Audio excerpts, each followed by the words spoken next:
ওয়ালাইকুম, আশা করি সকলেই ভালো আছেন। বাংলাদেশ পানি উন্নয়ন বোর্ডের যে নিয়োগ সার্কুলারটা প্রকাশ করা হয়েছিল, এটার লিখিত পরীক্ষা হবে। তো লিখিত পরীক্ষা কিন্তু আগামী 6-3-2025 তারিখে কিন্তু অনুষ্ঠিত হবে হিসাব রক্ষক পদে যারা আবেদন করছিলেন।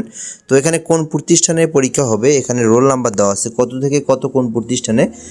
সরকারি বিজ্ঞান কলেজ ঢাকাতে এই যে রোল দেখতেই পারতেছেন 001 থেকে 500 পর্যন্ত।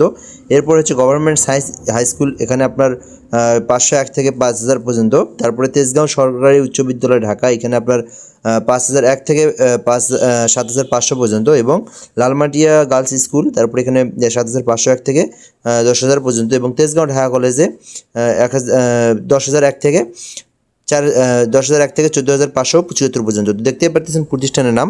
আপনাদের যে অ্যাডমিট কার্ড আছে, ওই অ্যাডমিট কার্ড নিয়ে যে প্রতিষ্ঠানের নাম দেওয়া আছে, এইখানে আপনারা পরীক্ষা দিবেন। আগামী 6-3-2025 তারিখে এই পরীক্ষাটা অনুষ্ঠিত হবে বাংলাদেশ পানি উন্নয়ন বোর্ডে যারা আবেদন করছেন। ধন্যবাদ, ভালো থাকবেন। আসসালাম।